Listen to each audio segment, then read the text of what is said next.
This is an original copy of the writings of William Dampier, a pirate and explorer from Britain, and the book is over 3 centuries old, almost as old as the building over there, built in 1655.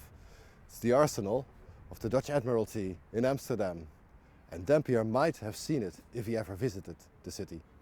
The book is a very early Dutch translation that starts with his original bestseller from 1697, A New Voyage Around the World. But it was this part here in the back that really got my heart racing. It's the account of Dampier's voyage 2 years later to New Holland, present-day Australia. It's that voyage that I chose as the perfect counterpart for Mars, the other setting of my science fiction novel Dampier's Design. In this video, I will take you back to 1700, to that voyage, that well-documented, dramatic voyage to Australia. And as you may know, many ships, like the Dutch ship Batavia, were wrecked on the treacherous reefs of the west coast of Australia. Dampier certainly wasn't the most famous naval commander of all time, nor did he excel as a pirate. He didn't even want to be a pirate, he said. He claimed he kind of got dragged into it. Well, okay, twice. So who was William Dampier? First and foremost, he was a brilliant navigator, even with the limited navigational instruments in those days.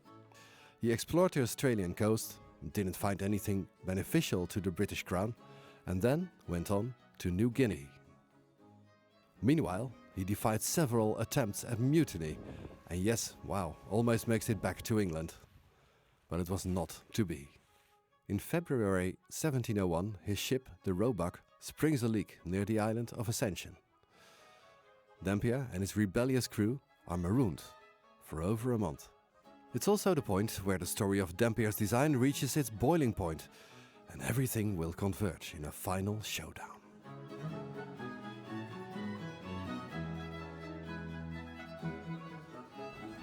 Now, how did I reconstruct a voyage made over 300 years ago?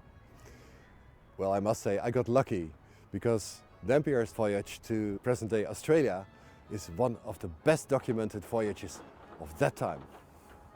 This, for instance, is the ship's log, with the positions and the most important events during the voyage. We also know the names, ranks and jobs of many of the crewmen. And based on the contract of the ship's builder, the layout of the Roebuck has been meticulously reconstructed. That's how we know what was where on the ship. And this here is even more special. Here is the account of one of the court-martials that followed after Dampier and his crew were saved from Ascension. The court wanted to hear exactly what had happened to Dampier's ship and to his second-in-command, Lieutenant Fisher, left to rot in a prison in Brazil, a supply point on the way to Australia. All that is described in great detail by several witnesses. From the letters to the Admiralty and the hearings during the court case arises a vivid picture of the spectacular intrigues on the Roebuck during its voyage to Australia. Everything Dampier conveniently left out of his book, this book.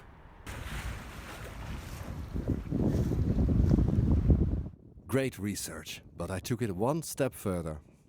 To really get a feel for what it was like to sail on a frigate like the Roebuck, I joined the crew of a modern replica ship, a copy from a 1703 frigate. It was great but tough, and it made me respect the seamen of that era even more. I felt how vulnerable you can feel on a creaking wooden sailing ship, surrounded by nothing but sea. All this research makes for a pretty good backdrop for Dampier's Design. The names of the people on board, the revelry, the desperate search for water, the confrontations with indigenous people, all of that really happened between 1699 and 1702. Apart from the science fiction part of the book, of course. That still has to happen 25 years from now.